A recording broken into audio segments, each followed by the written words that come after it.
그 영화 중에 우리는 형제입니다라는 영화가 있어요. 보신 분도 계실지 모르겠는데 조진웅과 그리고 김성균 그리고 고 김영애라는 배우가 같이 나온 작품인데 그 내용 가운데 이런 내용이 있어요.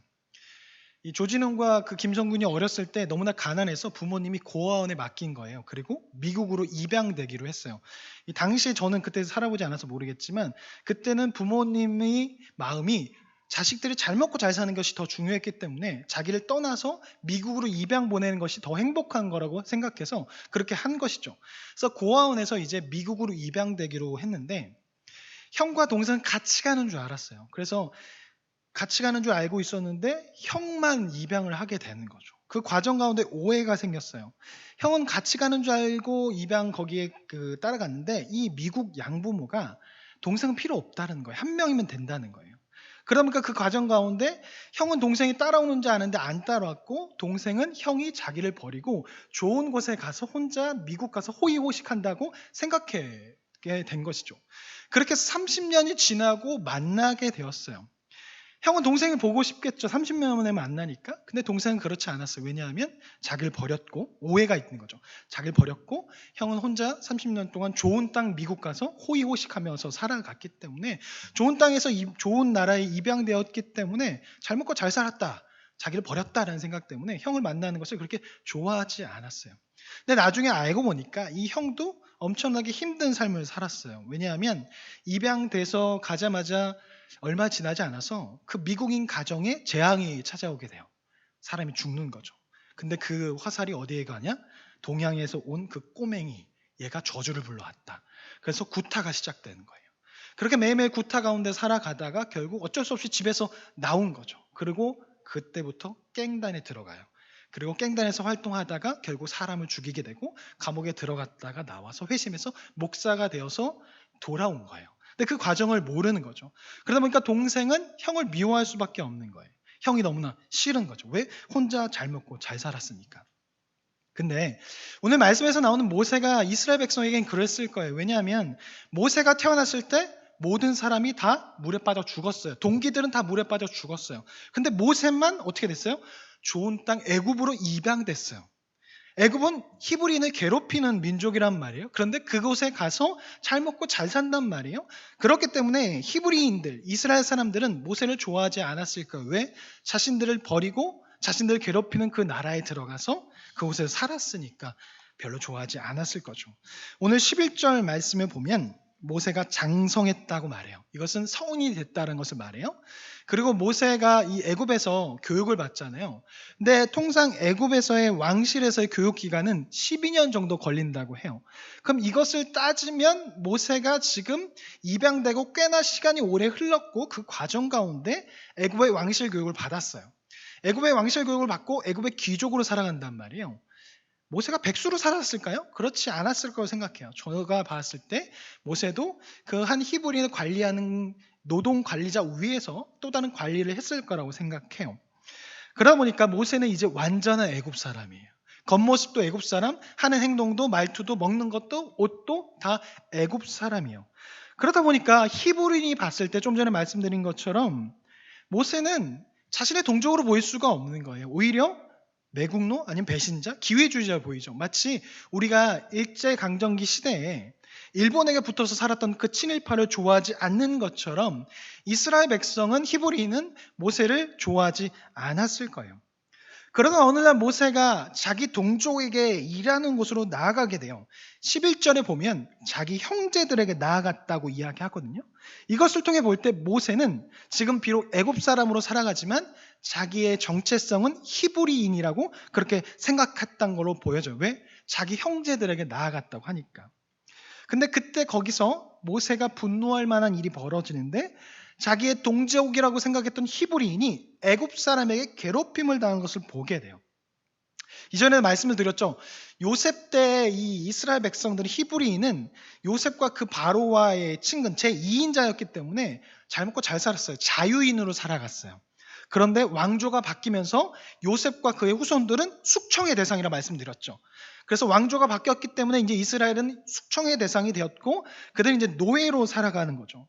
그 과정 가운데 바로가 횡포를 부려서 이들은 더욱더 힘든 삶을 살아가고 노동 관리자들이 이스라엘 백성을 히브리인을 괴롭혔던 거죠. 그것을 보고 모세가 화가 나서 애굽 사람을 쳐서 죽이게 돼요. 그리고 모래 속에 감추게 되죠. 근데 이 과정이 모세의 계획 안에 있었다는 것을 좀 볼 수 있는데요. 12절 말씀을 보면 좌우를 살펴 사람이 없음을 보고 그 애굽 사람을 쳐 죽여 모래 속에 감추었다라고 말해요. 이것은 모세가 그동안 계속적으로 애굽 사람이 히브리인을 괴롭히는 것을 보았고 나를 잡았던 거죠. 사람이 없을 때 이 애굽 사람을 내가 죽여야겠다. 그래서 미리 이 죽인 애굽 사람을 묻어둘 그 장소도 알아두었던 거죠. 그래서 아무도 없을 때 이 애굽 사람을 죽이려고 완전 범죄를 꿈꾸는 거예요. 그래서 사람이 없는 것을 보고 그 애굽 사람을 쳐서 죽여요. 그리고 그 시체를 매장하죠.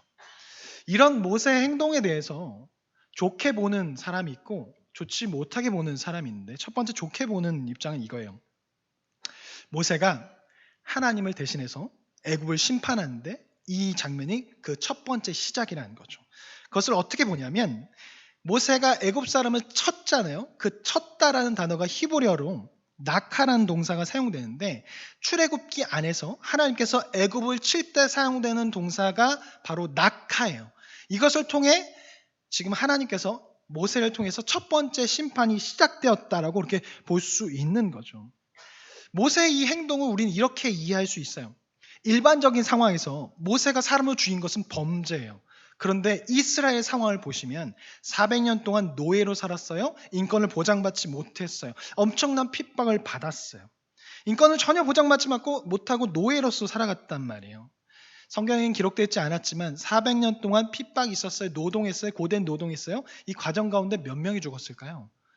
셀 수 없을 만큼 수많은 사람들이 죽어나갔을 거예요.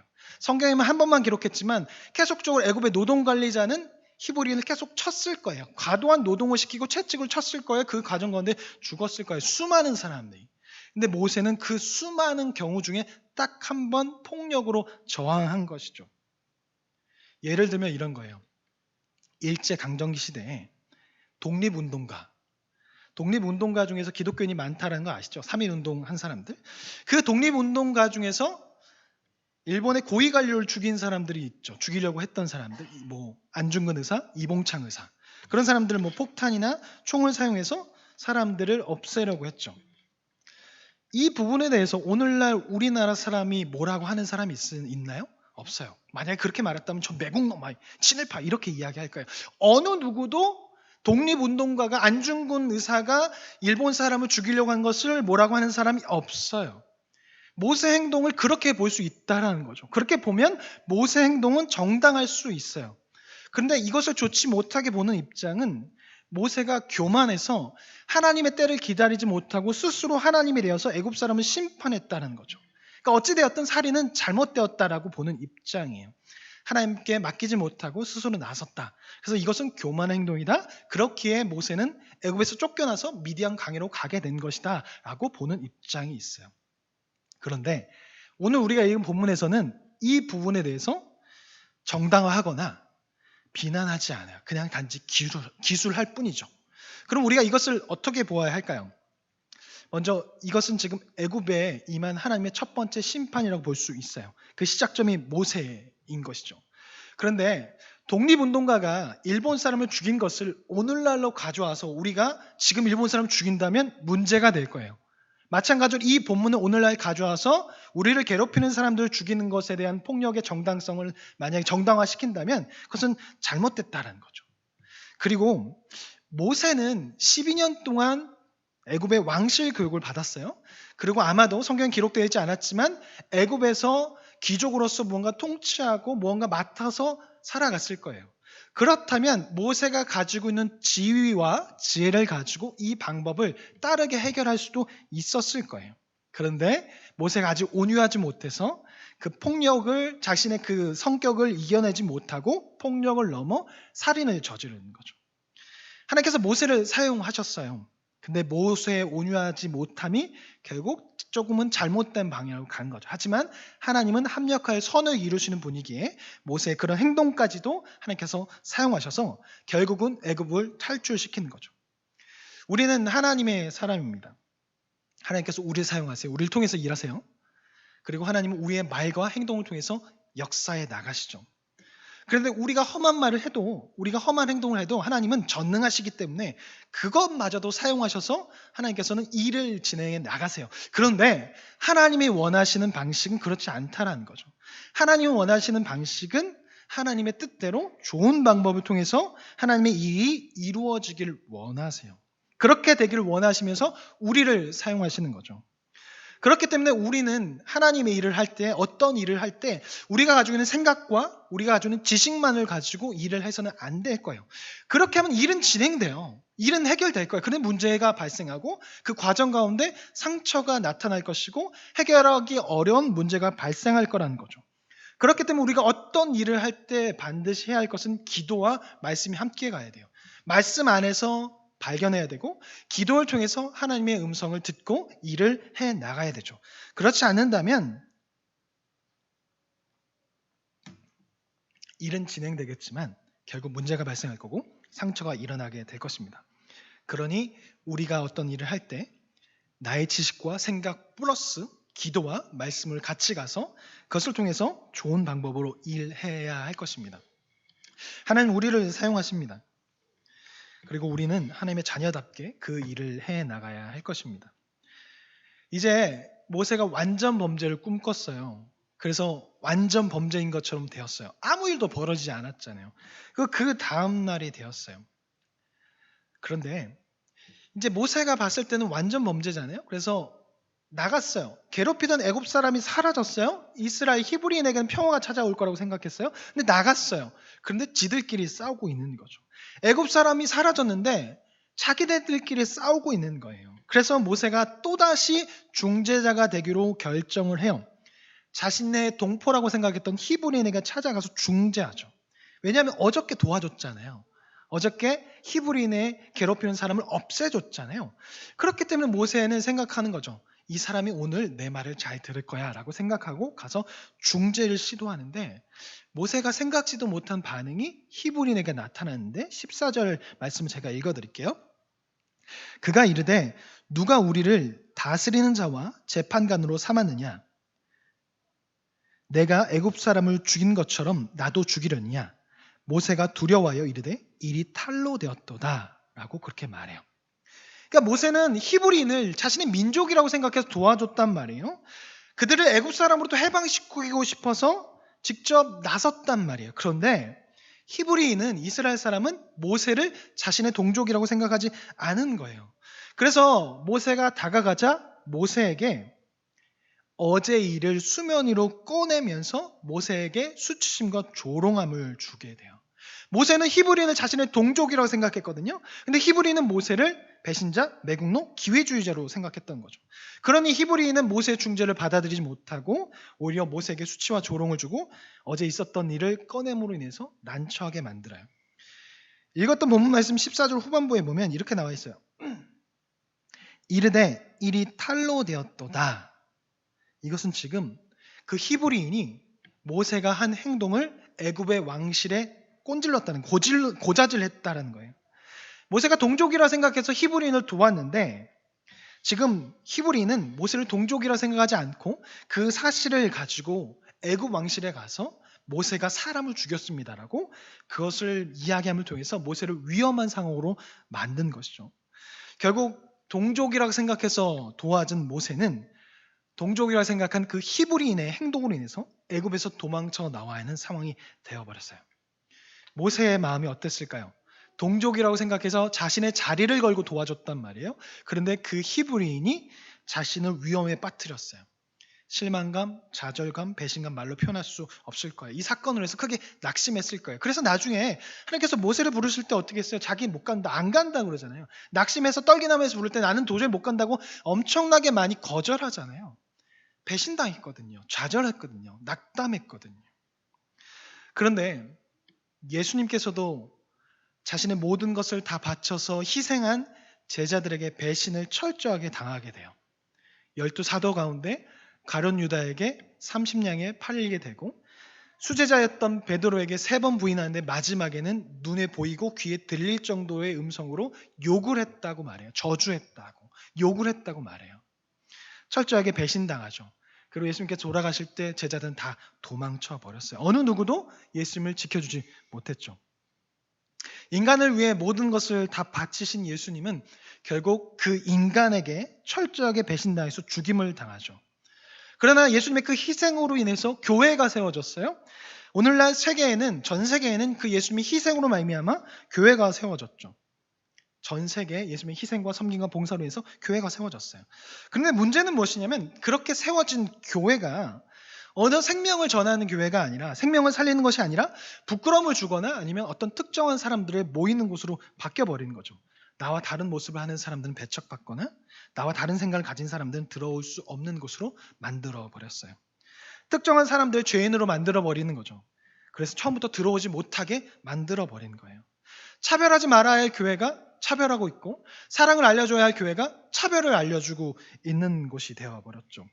자신의 동족이라고 생각해서 도와준 히브리인에게 철저하게 배신당해서 모세가 그들에게 절대로 가고 싶지 않다고 말하는 것처럼 교회가 그런 곳이 되어버리고 있다라는 것이죠. 가기 어려운 곳, 가기 싫은 곳, 자기들은 이기주의자들, 그런 곳이 되어버렸습니다. 과연 교회가 우리들만의 리그가 되어야 할까요? 그렇지 않습니다. 교회는 모든 이가 들어올 수 있는 교회가 되어야 할 것입니다. 그리고 또한 교회는 부끄러움을 주는 곳이 되어버렸습니다. 생명을 살리는 것이 아니라, 생명을 주는 것이 아니라 부끄러움을 주어 죄만을 강조하는 교회가 되어버렸죠. 제임스 스미스라는 사람이 쓴 책 중에 위대한 이야기라는 책이 있거든요. 거기에 보면 부끄러움을 주는 복음을 전하는 자에 대해서 이야기해요. 거기에 이런 내용이 있어요. 선교단체나 교회의 어떤 사람들은 생명을 주는 복음을 전하는 것이 아니라 부끄러운 복음을 전한다라고 말해요. 즉 생명을 이야기하기 전에 죄부터 이야기한다는 거죠. 이 사람들의 특징은 창세기 1장과 2장은 생략한 채 3장부터 이야기해서 죄에 집중한다는 거예요. 그래서 인간의 죄를 강조해서 부끄러움을 주어서 결국 회개하게 만든다는 거죠. 그래서 이 저자는 말해요. 이것이 잘못된 것은 아니지만 그렇다고 잘한 것도 아니라고 말을 해요. 저는 이게 무슨 말인지 정확히 알아요. 왜냐하면 저의 신앙가는 선교단체에서 세워졌거든요. 모태신앙으로 자랐지만 계속적으로 방황하고 방탕하다가 선교단체에서 회심하고 거기서 신앙을 배웠어요. 그러다 보니까 제 안에 선교단체의 특징이 있어요. 선교단체의 특징 중 하나가 죄를 강조한다는 거죠. 근데 어떤 단체는 심지어 이렇게도 말해요.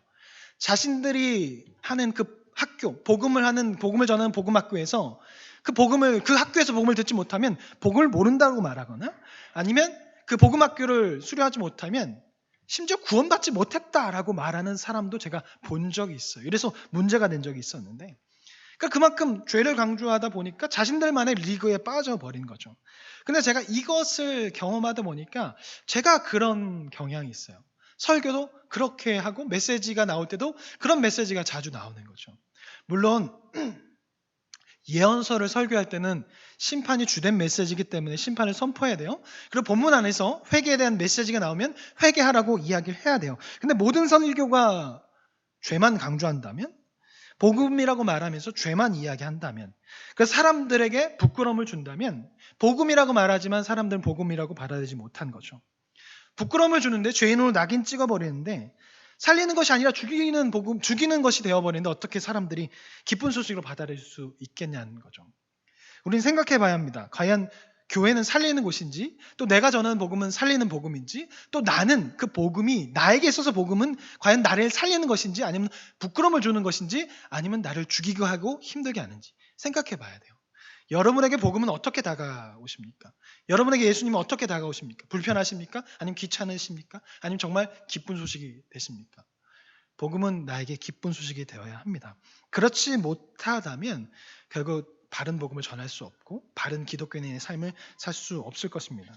그런데 만약에 교회가, 그리고 내가 계속 이렇게 해 나간다면 교회는 쇠퇴하게 될 것이고 나의 믿음도 점점 쇠퇴하게 될 것입니다. 설교를 준비하면서 문득 저를 돌아보고 저의 설교를 돌아봤어요. 설교 준비하면서 생각났던 사람이 있는데, 제가 처음 사역할 때, 선교단체 간사로 있다가 처음으로 교회 사역을 시작할 때였어요. 선교단체의 색깔이 벗겨지지 않을 때였죠. 근데 그때 제가 빵명으로 시작해서 이제 모교에서 생각하다 보니까 이제 없는 자리를 내주신 거예요. 그러다 보니까 이제 학생부가 그때 없었거든요. 근데 학생부를 이제 개설하고 너가 알아서 해봐라고 해서 여기저기 연락해서 빵명이 시작해서 결국은 25명, 28명까지 늘어났어요. 근데 그 아이들이 부모님이 다 교회를 안 다녀요. 그리고 중학교 2학년이 한 13명, 중학교 1학년이 한 8명, 9명, 그리고 중학교 3학년 2, 3명, 그리고 그런 다 부모님 안 다니고 다 교회 처음 나온 거예요. 짜장면 사줄게 이렇게. 그 아이들을 데리고 다 1대1로 해서 영적 기도를 다 시켰어요. 그리고 예배를 드리는데 이 아이들이 예배를 잘 드릴 수 있을까요? 그렇지 못하죠. 예배 드리는 모습이 장난 아니에요. 어느 날 갑자기 엄청나게 열심히 찬양하는 거예요. 호산나라는 찬양인데 호산나 찬양하는데 갑자기 애들 엄청 웃으면서 막 야 은혜 받았구나. 근데 자세히 들어보니까 호산나가 아니고 똥싼나예요. 지네들끼리 똥싼나 이렇게 하면서 신나서 웃는 거예요. 이런 걸 아니까 저도 모르게 뭐 화가 나는 거죠.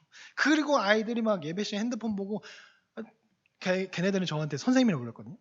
제 야동 보고 있어요. 핸드폰에 야동 있어요. 검색해봐야 뭐 다 사진첩에 야동이 가득 있어요. 막 이런 얘기 하다 보니까 제 안에 갑자기 막 분노가 오는 거예요. 그러다 보니까 설교 시간에 갑자기 정죄하는 설교, 부끄러움을 주는 설교. 그렇게 하면 아이들 돌이킬 거라고 제가 생각한 거죠. 그래서 니네 영접 기도하고 복음을 받아들인 사람이 그렇게 해서 복음 구원을 받은 것 같냐? 복음을 영접했으면 그런 삶을 살아라. 이렇게 계속 부끄러움을 주는 설교를 하다 보니까 그 아이들이 힘든 거죠. 아직 사랑도 모르는데 생명이 제대로 들어오지도 못했는데 부끄러움을 줘버렸으니까 정죄해버렸으니까 아이들이 버티지 못하는 거죠. 지금 한 10년 정도 지난 것 같아요. 그 아이들이 98년생, 99년생이었으니까 지금 그 아이들을 뭐 가끔씩 인스타그램이나 보면 교회에 남아있는 아이들이 거의 없더라고요. 한두 명. 그걸 보면서 다시 한번 저의 사역을 생각해 보게 되더라고요. 나는 생명을 살리는 복음을 전한 것이 아니구나. 부끄러움을 주는 복음을 전한 거구나. 그래서 말씀 전하면서 고민에 빠졌어요. 이 신앙관이라는 거예요. 한 번에 바뀌지 않아요. 꽤나 오랜 시간. 설교를 들어도 우리가 삶이 바뀌지 않는 이유가 거기 있잖아요. 사람은 쉽게 바뀌지 않아요. 신앙관도 쉽게 바뀌지 않아요. 뭔가 들어오면 하지만 쉽게 바뀌지 않아요. 저도 그래서 더 고민이 돼요. 깨달았어요. 이제 부끄러움을 주는 복음을 전하는 것이 아니라 살리는 복음을 전해야 돼요. 그래서 더 고민이에요. 이게 잘 안 바뀔 건 아니까. 하지만 알았으니까 바꾸려고 계속 노력을 하려고 해요. 이제 부끄러움을 주는 복음이 아니라 살리는 복음을, 생명을 전하려고 부단히 노력하려고 해요. 우리도 마찬가지예요. 우리에게 과연 복음은 어떤가 생각해 보면 좋겠습니다. 과연 복음은 나에게 정말 기쁨이 되는가?